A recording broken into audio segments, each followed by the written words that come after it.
wabarakatuh. Selamat pagi sahabat obsesi dimanapun berada. Senang sekali hari ini kami kembali menyapa sahabat obsesi yang lagi nonton maupun yang lagi di rumah nih dalam program kesayangan dan kebanggaan kita, Obsesi Obrolan Sehat Seputar Oki. Seperti biasa, acara ini disiarkan langsung dari ruang Media Center Revolusi KIA, Dinas Kesehatan Kabupaten Ogan Komering Ilir. Dan selama kurang lebih 45 menit ke depan kita akan membahas tema-tema menarik seputar kesehatan dengan tema kita hari ini yaitu strategi pengembangan kelompok usaha kelola sampah berbasis kesadaran masyarakat.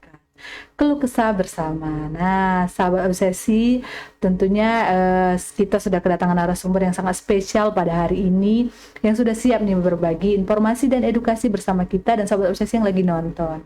Yaitu narasumber kita pada pagi hari ini ada yang terhormat Bapak Haji Aris Panani, SPMSI yang merupakan Kepala Dinas Lingkungan Hidup Kabupaten Ogan Komering Ilir. Selamat pagi Bapak. Pagi Mbak Nina. Mbak Nina ya. Gimana kabarnya Pak? Alhamdulillah sehat. Sehat Pak ya, jadi sudah siap ini Pak ya. Kita mau berbagi informasi. Berbagi informasi dan mengingatkan kembali. Mengingatkan kembali. Oke, boleh nih Pak disapa dulu nih sahabat-sahabat obsesi yang lagi nonton. Halo, assalamualaikum warahmatullahi wabarakatuh. Sahabat obsesi, saya Haji Aris Panani, SPMSI, Kepala Dinas Lingkungan Hidup Kabupaten Ogan Komering Ilir, mengucapkan selamat pagi, selamat melaksanakan aktivitas. Semoga hari ini selalu diselimuti dengan rezeki yang baik dari Allah Subhanahu wa Ta'ala. Sukses selalu dan tetap lestarikan bumi ini. Nah, semoga kita di hari ini menambah berkah Pak ya pada pagi hari ini. Nah, baiklah, untuk mengawali perbincangan kita pada pagi hari ini Pak, tak kenal maka tak sayang. Jadi boleh sedikit Bapak menceritakan nih perjalanan karir Bapak nih sampai dengan sekarang menjadi Kepala Dinas di Lingkungan Hidup Kabupaten Komering. Oh ya, ya alhamdulillah saya ini kebetulan memang kondisi saat ini udah ya kepala udah beruban lah gitu ya. Sudah beruban, kalau tentu udah generasi milenial ya, termasuk generasi Y 50-an. Jadi berawal karir, awal memang saya penempatan dari kementerian ya, Kementerian Transmigrasi waktu itu. Langsung ditempatkan di Provinsi Kalimantan Tengah, Palangkaraya. Di sana ditempatkan, kami orientasi di sana. Setelah berapa lama kita dipindah lagi ke kabupaten, tepatnya di Kabupaten Kapuas. Setelah kabupaten kita ditempatkan lagi di UPTD. UPTD-nya itu di lokasi transmigrasi yang benar-benar baru buka lahan gitu, yang jalannya belum terbentuk. Masyarakat juga masih banyak yang ya banyak daerah yang bergabung di sana, jadi masih banyak variasi dan semua masih serba baru. Desa yang benar-benar masih belum terbentuk tempat UPTD itu masih calon pegawai negeri. Setelah berapa lama diangkat PNS juga di sana di Kalimantan Tengah, Palangkaraya Kapuas itu. Lalu sempat juga saya dipindah ketika itu transmigrasi yang ada di Kapuas itu bubar, jadi saya masuk di Dinas Perkebunan. Dinas Perkebunan sempat menjabat berapa tahun, 2003 saya pindah dari Kalimantan Tengah pindah ke Provinsi Sumsel. Masuklah saya di Oki itu. Di Oki pertama kali. Setelah itu langsung di Dinas Pertanian, staf Dinas Pertanian.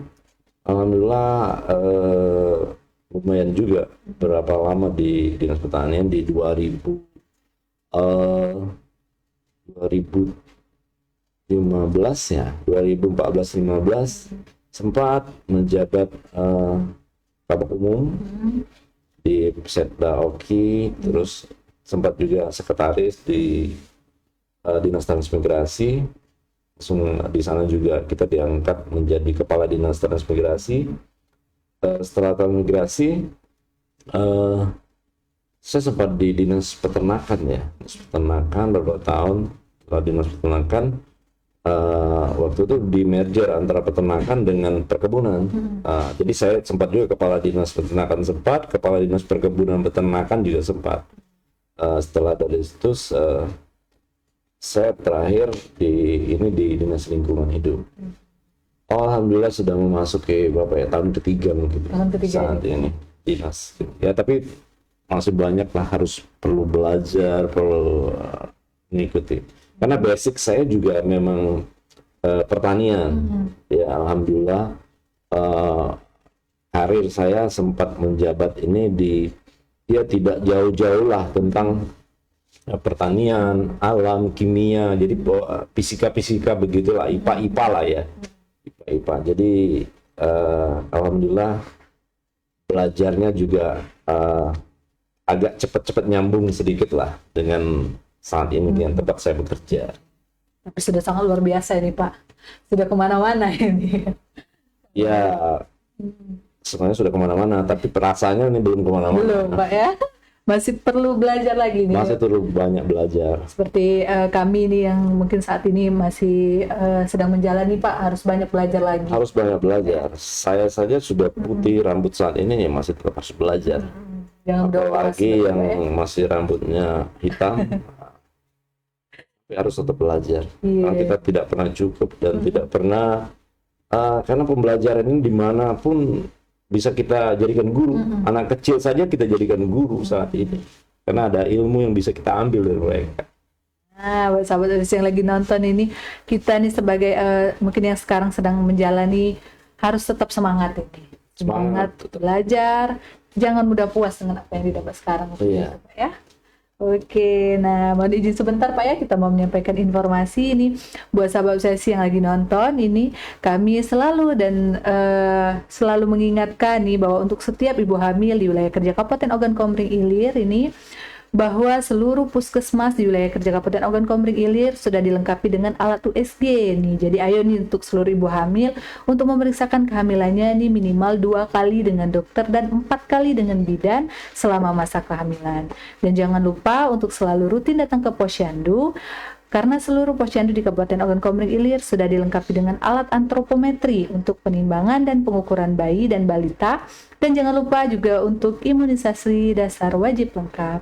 Dan kami ucapkan terima kasih untuk support yang sangat luar biasa ini pada yang terhormat Bupati Kabupaten Ogan Komering Ilir dan juga Bapak Kepala Dinas Kesehatan Kabupaten Ogan Komering Ilir, Bapak Haji Iwan Setiawan SKM. Baiklah Pak, untuk melengkapi perbincangan kita nih pada pagi hari ini akan ada video edukasi nih. Jadi sahabat obsesi yang lagi ditonton nih harus menyaksikan video edukasi ini, yaitu Sampahku Tanggung Jawabku nih. Jangan kemana-mana, tetap di Obsesi, obrolan sehat seputar Oki.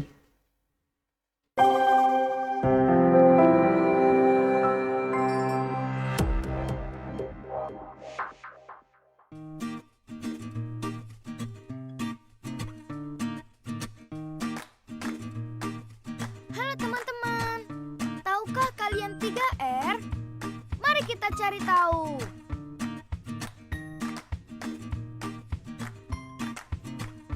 Tumpukan sampah yang menggunung dapat menyebabkan bencana dan kerusakan lingkungan. Tapi kita dapat mencegahnya dengan melakukan 3 cara untuk kelola sampah atau biasa disebut 3R. R yang pertama adalah reduce. Reduce adalah mencegah munculnya sampah dan mengurangi sampah yang dihasilkan. Seperti menghabiskan makanan dan minuman, membawa tempat makanan sendiri, memperbaiki baju dan sepatu yang rusak, dan mengurangi pembelian barang dengan kemasan saset. R yang kedua adalah reuse. Reuse adalah menggunakan ulang barang-barang kita agar tidak langsung menjadi sampah. Misalnya, kaleng bekas biskuit jadi tempat menyimpan alat tulis. Menyumbangkan buku cerita bekas ke perpustakaan. Atau menjadikan mangkuk plastik sebagai pot tanaman. R yang ketiga adalah recycle.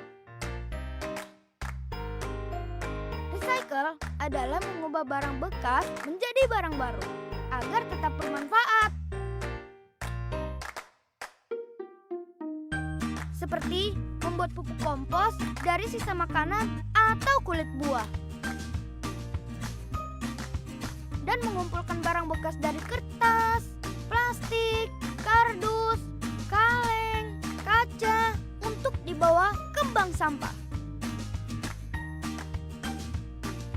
Ayo lakukan 3R dengan aksi nyata.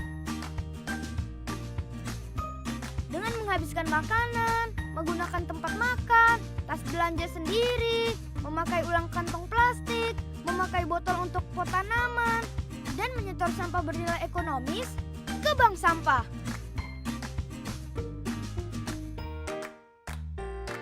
Agar sampah tidak menumpuk dan mencemari lingkungan.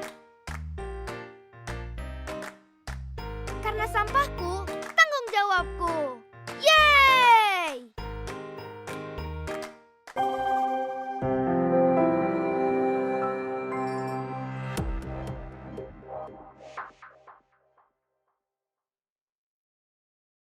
Kembali lagi dalam program Obsesi, obrolan sehat seputar Oki. Nah, jadi tadi sudah ditampilkan video ini, Pak. Iya. Jadi biar ada gambaran nih sahabat-sahabat Obsesi yang lagi nonton nih tentang tema kita hari ini. Nah, baiklah Pak, kita masuk ke perbincangan kita nih mengenai tema kita pada hari ini. Strategi pengembangan kelompok usaha kelola sampah berbasis kesadaran masyarakat. Boleh nih Pak sedikit dijelaskan nih apa yang mungkin menjadi latar belakang seperti itu Pak ya dalam strategi pengembangan kelompok usaha ini, juga terkait tentang persampahan juga Pak ya, yang menjadi mungkin peraturan dalam mengembangkan tata kelola untuk sampah. Ya, adapun mendasari daripada kegiatan ini dan menjadi tanggung jawab kita, itu diantaranya ada Undang-Undang Nomor 18 Tahun 2008 tentang persampahan, juga sudah diberikan dengan Perda Kabupaten Oki itu Nomor 7 Tahun 2014 tentang pengelolaan sampah rumah tangga dan sampah sejenis rumah tangga. Dan telah ditindaklanjuti juga dengan perda terbaru saat ini. Tadinya ada perda nomor 7, sekarang sudah ada perda terbaru, perda 09 tahun 2023, itu tentang pajak dan restribusi daerah. Itu di dalamnya juga mengatur kewajiban tentang menjadi pelanggan. Jadi kewajiban masyarakat ketika mendapat pelayanan pengangkutan sampah, mereka berkewajiban untuk berlangganan dan membayar restribusi.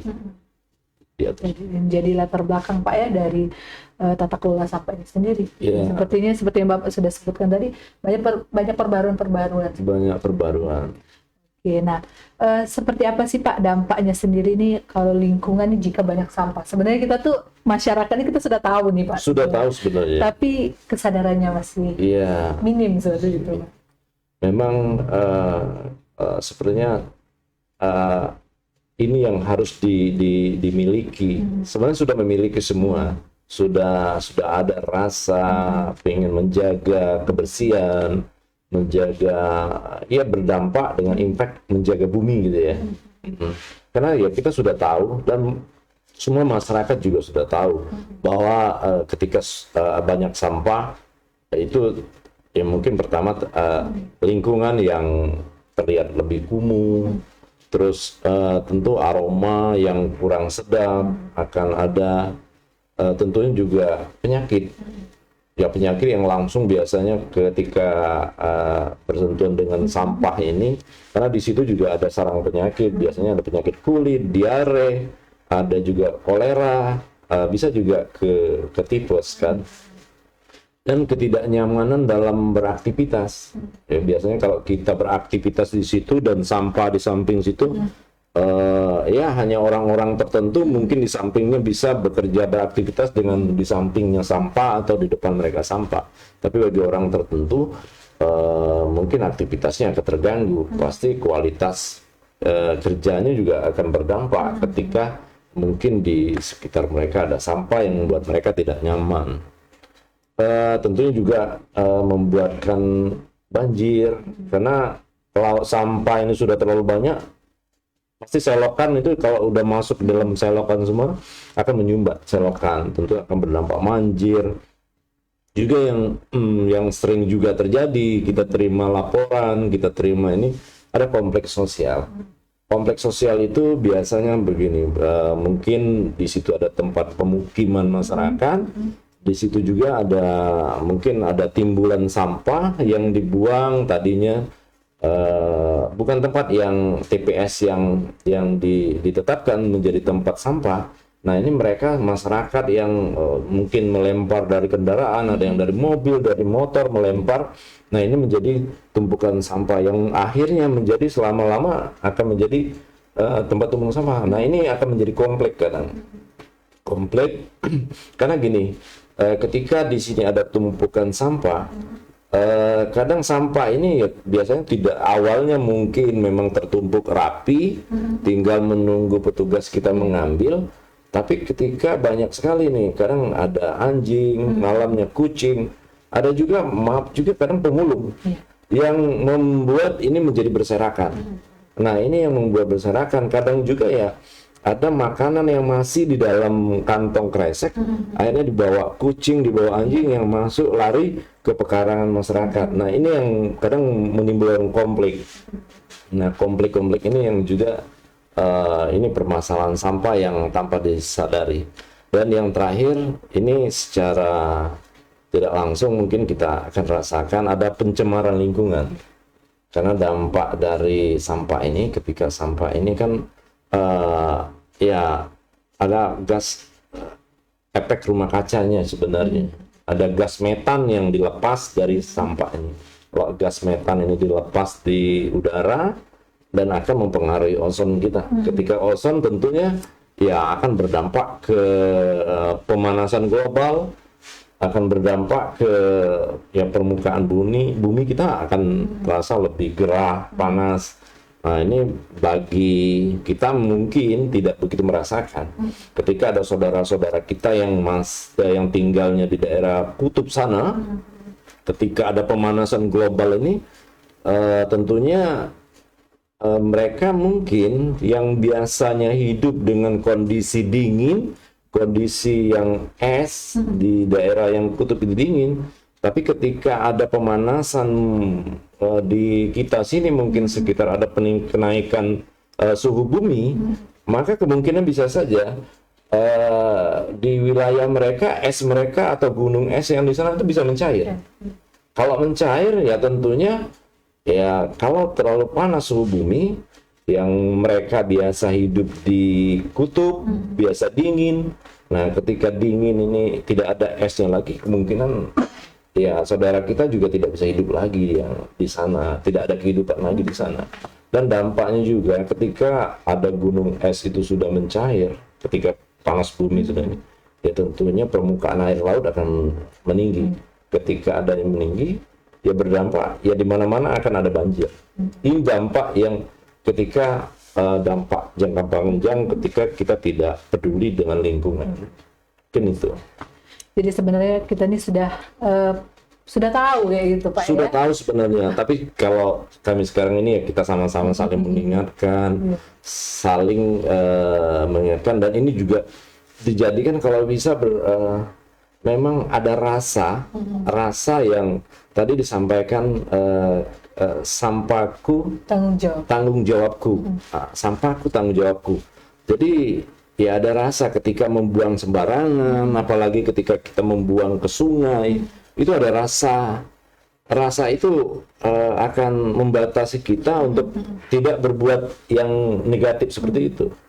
Jadi ya nanti kita sampaikan ke depan, kita berharap ada pemanfaatan, mencegah sampah ini jangan sampai terlalu banyak semua lari ke TPA. Oke, baik, kalau tadi sudah disampaikan ini mengenai dampak-dampaknya sangat banyak sekali nih Pak ya. Banyak sebenarnya. Jadi kita sebagai masyarakat nih harus walaupun kita sudah tahu, tapi kalau kita tidak melakukannya Pak ya, Iya, sama saja bohong. sama saja ya belum menjadi beban Iya, gitu. belum Ketika menjadi kita tidak berbuat, ya kita merasa rugi sebenarnya.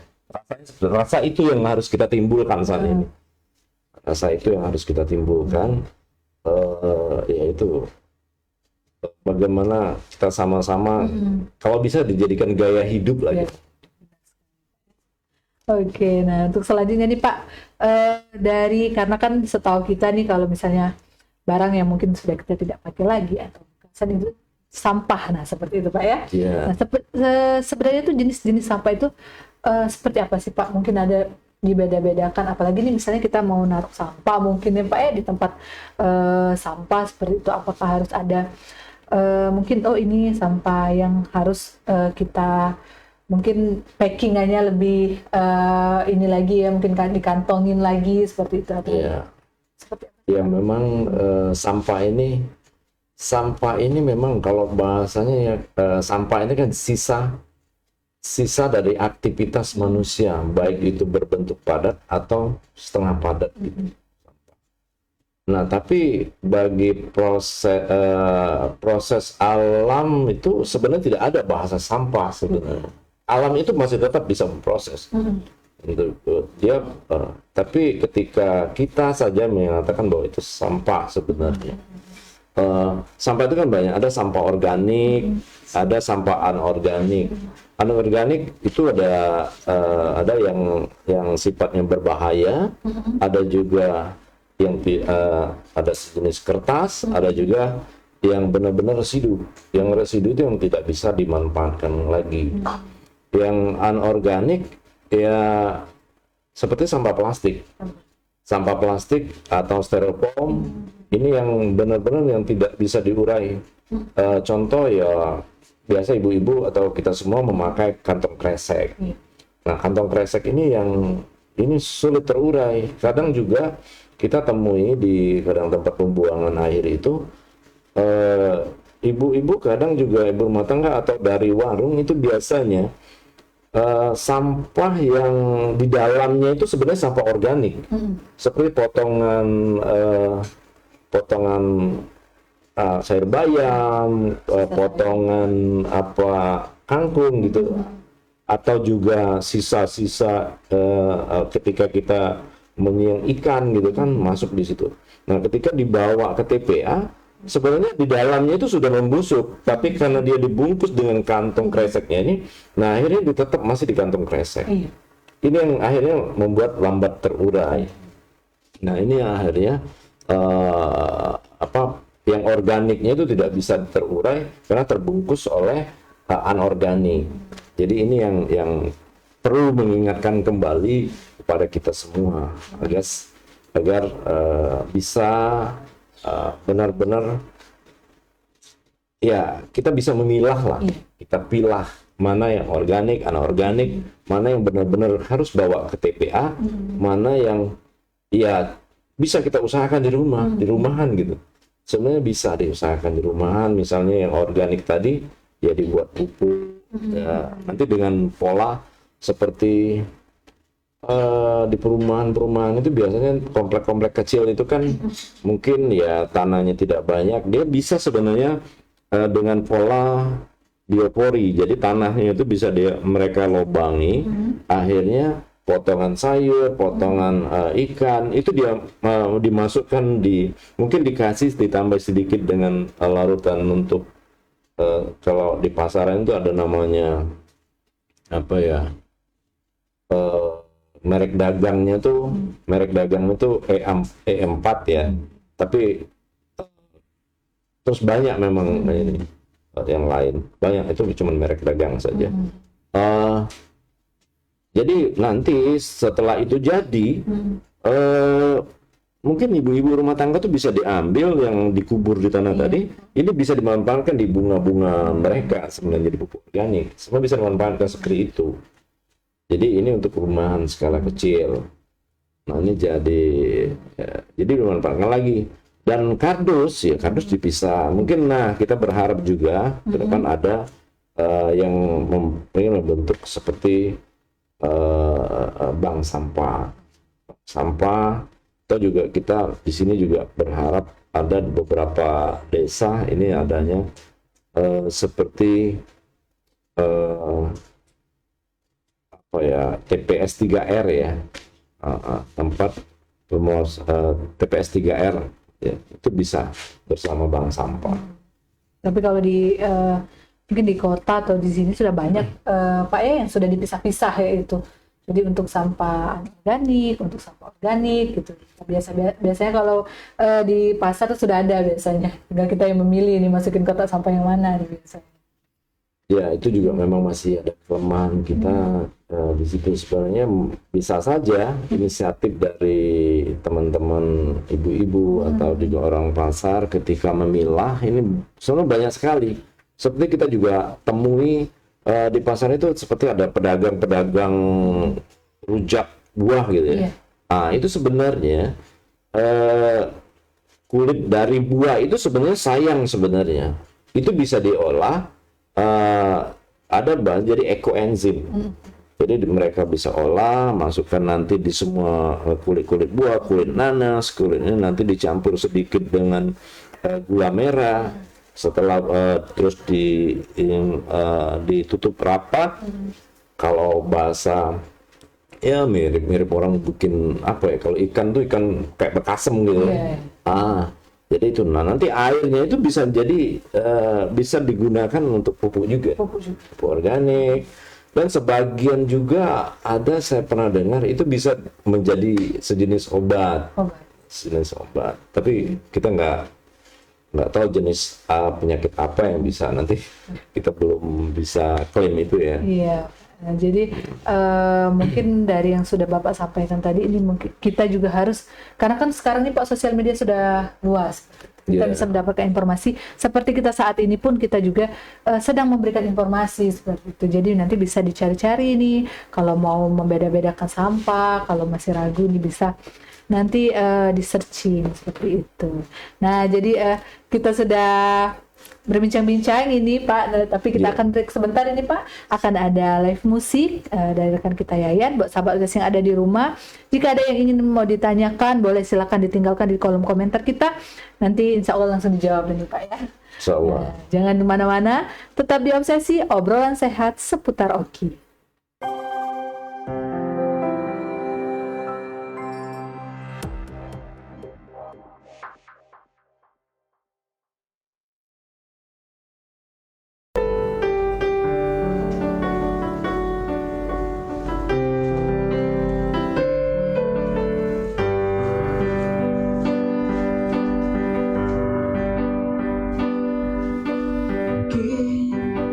Selalu menduga diriku tak pernah memahami, bahkan kau selalu curiga ada yang lain, dan ku duakan cintamu.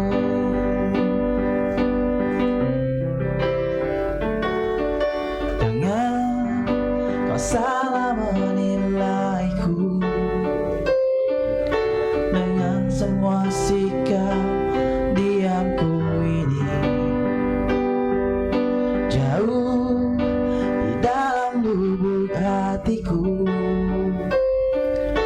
terukir indah namamu.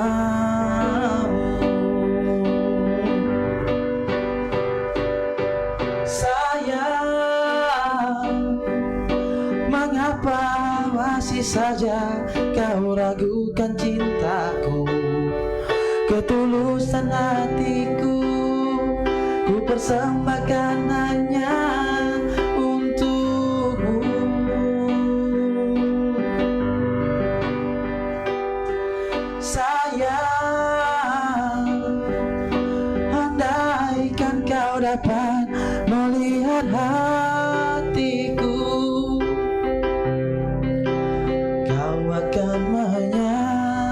menyadari betapa ku sangat mencintaimu.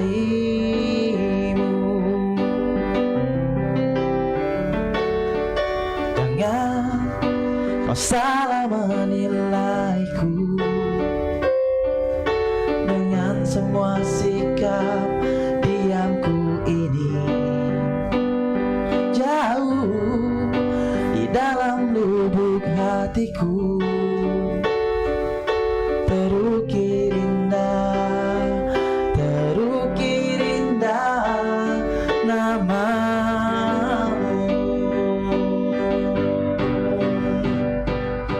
Sayang,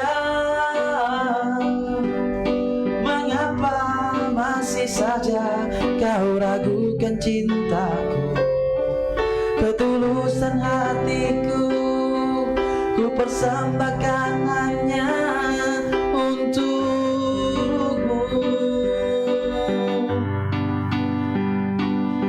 Sayang, andaikan kau dapat melihat hatiku, kau akan menyadari betapa ku sangat mencintaimu. Kau akan menyadari betapa ku sangat mencintaimu.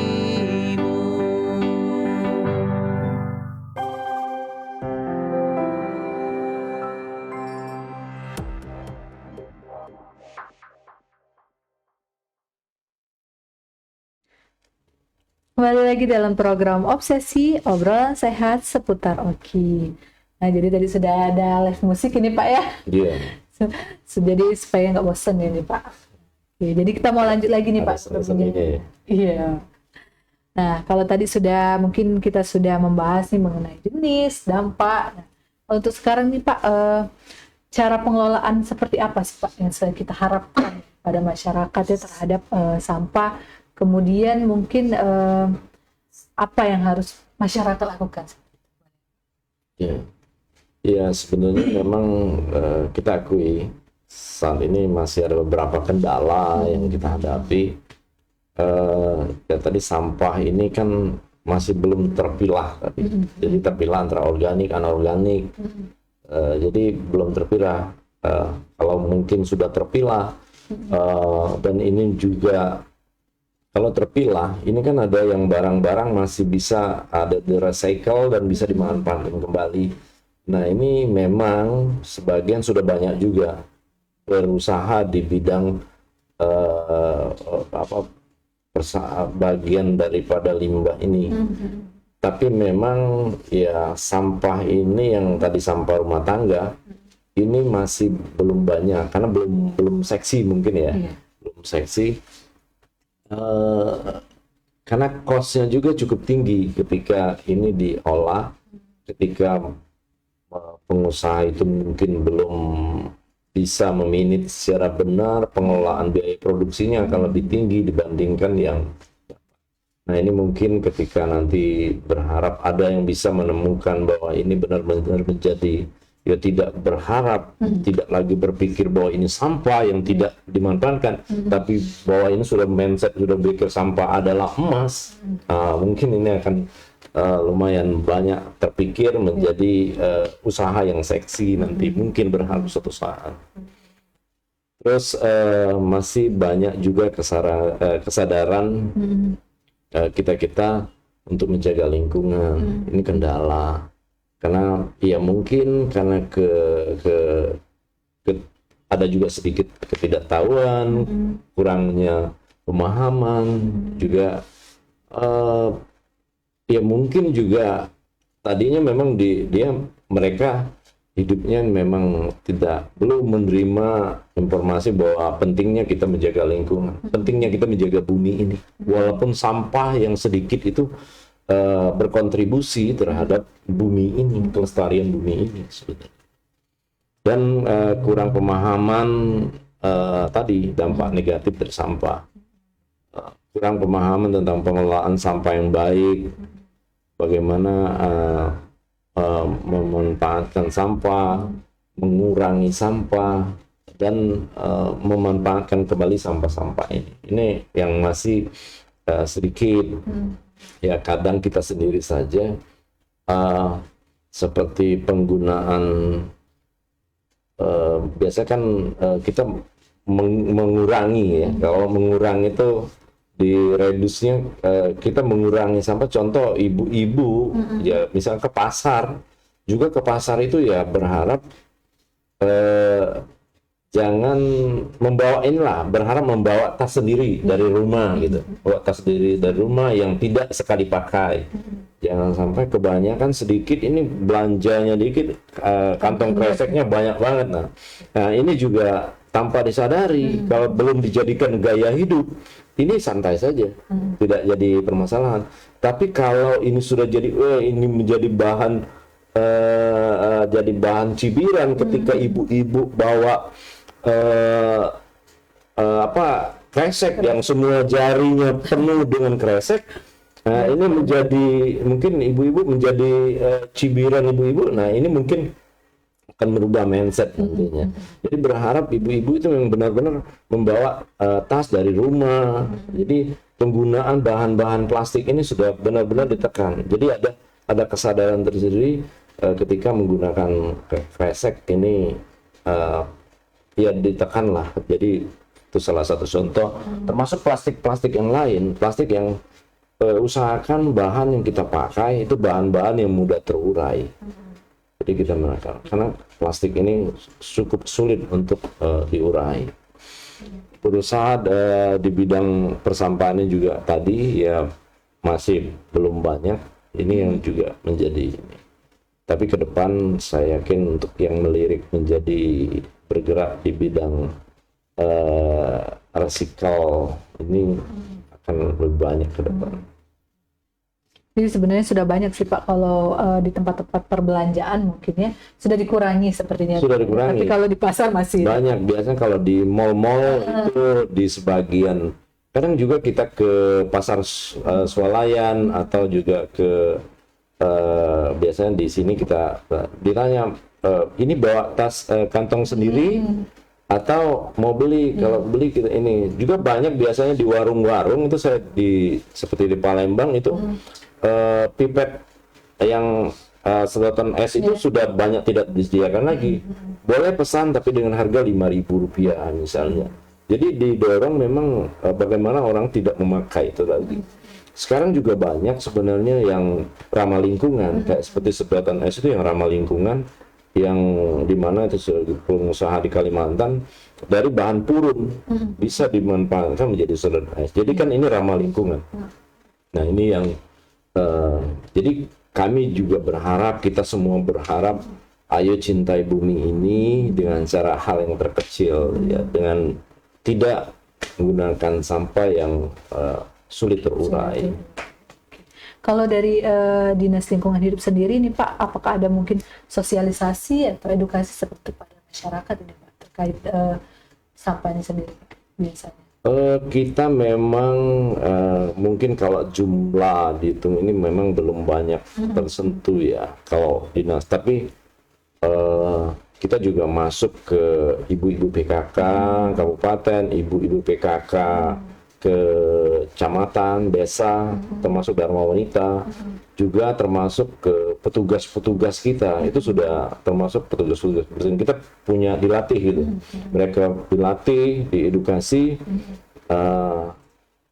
untuk bisa memanfaatkan sampah ini kembali, atau juga penggunaan sampah yang benar-benar yang benar-benar yang bisa terurai gitu. Apapun yang bisa mereka pakai itu yang jangan sampai kebanyakan pemakai plastik. Jadi termasuk contoh ketika kalau bisa juga ketika ada acara nikahan atau juga acara apapun misalnya di masjid dan pertemuan keagamaan, kalau bisa kita usahakan minumnya itu jangan pakai aqua gelas itu. Misal kalau bisa ibu-ibu PKK, ibu-ibu dari masjid pengajian itu minumnya bawa sendiri tuh, wadahnya bawa sendiri, tapi minumannya disediakan di tempat, mungkin kan bisa begitu. Jadi kita sedikit ini sudah cara kita mengurangi plastik, menekan plastik. Jadi jangan sampai semua pakai minuman gelas, akhirnya nanti akan menjadi sampah plastik. Mungkin dengan cara kecil seperti ini bisa mengedukasi. Kita masuk ke ibu-ibu PKK semua, dan Dharma Wanita sedikit banyak. Kita cuma mengingatkan sebenarnya. Saya yakin dan percaya masyarakat kita juga, apalagi sekarang media sosial yang bisa mereka buka sendiri, bisa edukasi sendiri, bisa mengembangkan pikiran sendiri bahwa dampak-dampak bisa dilihat di media sosial, apa di TV-TV juga bisa, di radio. Sebenarnya udah banyak. Kita cuma mengingatkan, yaitu tadi permasalahan sampah ini bukan tanggung jawab institusi tertentu gitu, tapi kita semua bertanggung jawab. Kita punya tanggung jawab. Tadi ya sesuai dengan mutu kita, sampahku tanggung jawabku. Nah, jadi ya itu coba kita jadikan rasa sampahku menjadi tanggung jawabku, ini rasa memiliki rasa ini yang harus kita timbulkan. Gengsi atau tidak gaul ketika buang sampah sembarangan, buang sampah di sungai. Nah ini coba kita jadikan juga, misalnya tadi ketika di pasar, ketika ibu-ibu jarinya penuh dengan kantong kresek, wah itu dianggap tidak gaul lagi. Bisa diedukasi seperti itu. Nah, ini ya, itu salah satunya. Mungkin itu. Ya.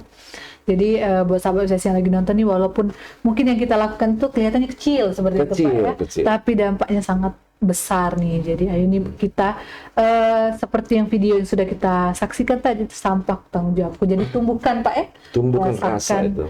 Jadi kalau mungkin ada rasa sedikit bersalah seperti itu Pak ya. Seperti itu bisa. Kalau seandainya buang sampah sembarangan. Iya. Itu, Pak, ya. Ada rasa beban, terasa beban.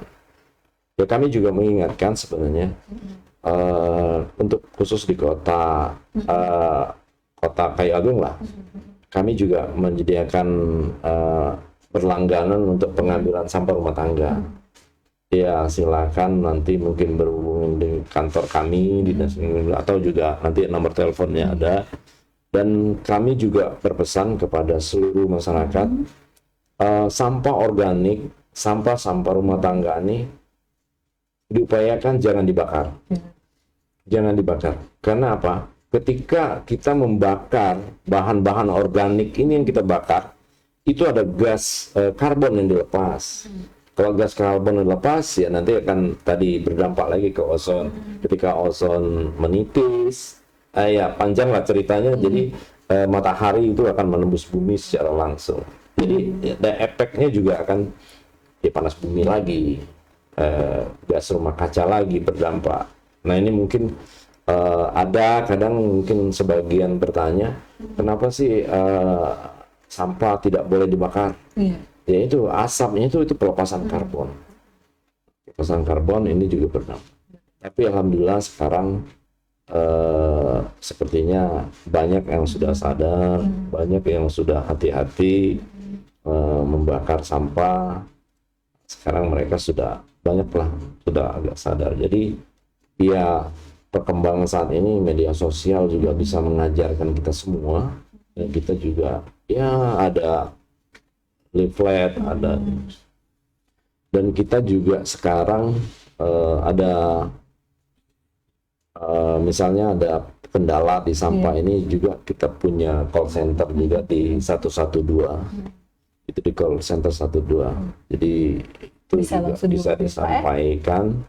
Nanti misal ada kendala di sini, ini udah berapa hari tidak diambil, atau di sini ada sampah yang menumpuk, nanti bisa melalui call center di 112.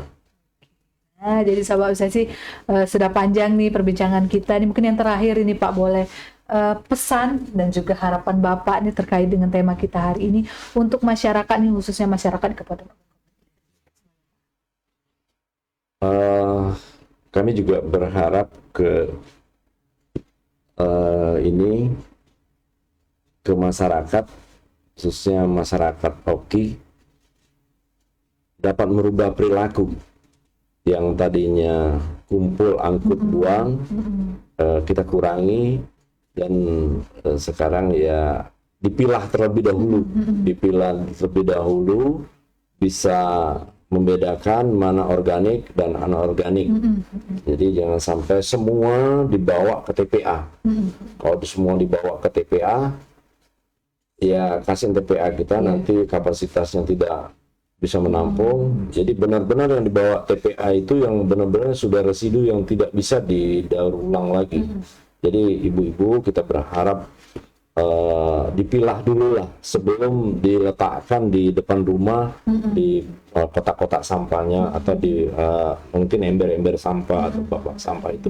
Jadi dipilah dulu, dibedakan organik atau juga misalnya masih bisa dimanfaatkan. Misalnya kita ketemu tadi dengan banyak gelas-gelas plastik, ya ditumpuklah, disisihkan. Mungkin ada di antara teman-teman yang pemulung bisa mengambil gitu. Atau juga kardus juga kardusnya dipisahkan. Jadi yang organik tadi juga seperti sisa sayuran, sisa ikan itu dimanfaatkan dulu. Kita juga siap sebenarnya memberikan pembinaan bagaimana cara membuat pupuk organik secara sederhana dengan skala kecil gitu. Dengan ya kita juga mungkin bisa kita bantu untuk membuat bioforasi untuk lubang tanah itu. Nanti dibantu itu bisa ya dikasih pembelajaran lah untuk membuat pupuk organik skala kecil lah bisa. Dan juga kami juga sampaikan yang terakhir itu mungkin pesan Pak ya untuk masyarakat ini apa sih yang harus selalu kita ingat seperti itu? Ya, yang terakhir mungkin ayo kita jaga kelestarian bumi ini dari hal yang kecil dengan menekan produksi sampah agar kita dapat mewariskan ke anak cucu kita bumi yang lestari, bumi yang layak untuk dihuni oleh seluruh makhluk hidup. Makhluk hidup itu tentunya bukan kita saja manusia, ada tanaman, ada makhluk hidup, ada hewan, semua bisa hidup. Jangan sampai ya manusia saja yang bisa hidup, makhluk lain tidak bisa hidup. Nah ini ya akhirnya mungkin kestabilan kita juga akan tidak stabil. Jadi tetap ayo kita lestarikan bumi ini, kita jaga bumi ini sama-sama, biar nanti di anak cucu kita bisa menikmati bahwa bumi ini benar tetap sejuk, tetap nyaman, dan benar tetap masih bisa untuk dihuni gitu. Mungkin itu tadi sudah di pesan ini dari Bapak nih terkait dengan tema kita dan untuk masyarakat juga nih. Jadi kita harus tetap menjaga kelestarian bumi. Oke. Nah tadi Pak untuk call centernya ini Pak di 112 Pak ya? 112. Oke deh. Di 112. Iya, jadi buat seluruh masyarakat maupun seluruh sahabat obsesi yang lagi nonton sekarang nih, mungkin yang ada permasalahan mengenai sampah nih, nanti bisa dikonsultasikan. Oh ya, sedikit mungkin kami mengingatkan untuk masyarakat Kaya Agung, ya silakan kalau untuk berlangganan nanti ke Dinas Lingkungan Hidup. Ada juga biasanya di jalan-jalan juga ada nomor telepon kami, dan kami juga informasikan sebenarnya restribusi untuk sampah ini kan tidak mahal untuk rumah tangga, kan cuma Rp6.000. Jadi yang itu untuk rumah tangga, dan perhitungan ini juga sudah melalui ada ketetapan permennya juga. Mungkin itu sedikit dari kami. Semoga ini bisa bermanfaat, semoga ini bisa memotivasi semua kita yang ada di Oki khususnya, agar tidak saja cuman di kota. Jadi semua itu bisa mengerti dan paham bagaimana menjaga lingkungan melalui khususnya sampah. Nah, sahabat obsesi, jadi kita sudah tidak terasa nih Pak, sudah lebih 45 menit kita berbincang ini mengenai tema kita hari ini. Semoga nih apa yang sudah disampaikan hari ini dapat bermanfaat. Nanti informasi-informasi yang sudah didapatkan dari podcast kita hari ini nanti bisa diterapkan di rumah. Kemudian kami untuk selalu mengingatkan, jangan lupa untuk like, komen, dan subscribe akun sosial media kita di Facebook Dinkes Kap Oki, Instagram Dinkes Kap Oki, dan YouTube Dinkes Oki. Dan Obsesi akan selalu tayang setiap hari Rabu pukul 9 waktu Indonesia bagian Barat. Dan jangan lupa untuk kunjungi website kita di dinkes.kapoki.go.id dan juga di www.kesgagizioki.com karena akan ada informasi kesehatan dan kegiatan yang sedang running saat ini. Kami ucapkan terima kasih nih Pak Ya, sama-sama Mbak Nina. atas ketersediaannya mau untuk berbagi informasi dan juga mengedukasi nih sahabat-sahabat kita yang lagi nonton saat ini. Mungkin ada pantun boleh Pak kalau mau disampaikan? Oke, sedikit ada pantun. Jalan pincang harus dipapah. Cakep, Pakai cakep. cakep Pak. Karena kemarin diinjak jerapah. Cakep. Bila sembarang membuang sampah, pasti penyakit datang menimpa. Oke, nah luar biasa sekali ini. Jadi ada pantunnya ini yang untuk kita jadikan pesan ini yang selalu diingat Pak ya. Iya. Oke, terima kasih banyak Bapak atas Salam untuk semua sahabat iya. obsesi. sesi dan kami pamit undur diri. Kami akhiri. Wassalamualaikum warahmatullahi wabarakatuh.